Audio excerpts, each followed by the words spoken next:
En République démocratique du Congo, l'ONU élargit ses sanctions à 7 autres officiers de l'armée. Ils sont désormais sur la liste noire des hauts gradés congolais avec qui l'ONU refuse de collaborer.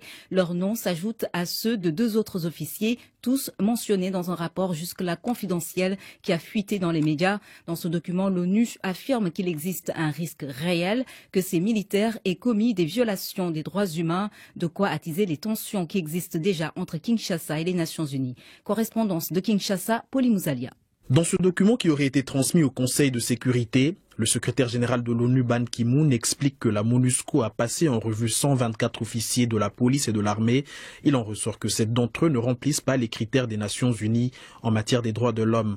En conséquence, les officiers mis en cause ainsi que leurs unités ne recevront plus le soutien de l'ONU en ce qui concerne la logistique ou encore la formation. Les casques bleus cesseront également les opérations conjointes avec les unités commandées par ces officiers.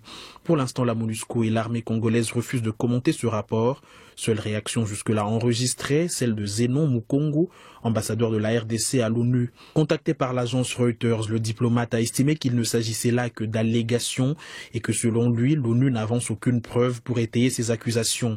En tout cas, cette décision risque d'exacerber les tensions déjà très fortes entre les Nations Unies et le président congolais Joseph Kabila. Il y a quelques semaines, l'ONU a retiré son soutien à l'offensive contre les FDLR, rebelles hutus-rwandais qui sévissent à l'est du Congo, raison invoquée par la MONUSCO, le refus de Kinshasa de limoger 2 généraux soupçonnés par l'ONU d'avoir commis de graves violations des droits de l'homme. Depuis, l'armée congolaise a fini par lancer seule l'offensive contre cette rébellion rwandaise sans le soutien des casques bleus. Pauline Mouzalia à Kinshasa,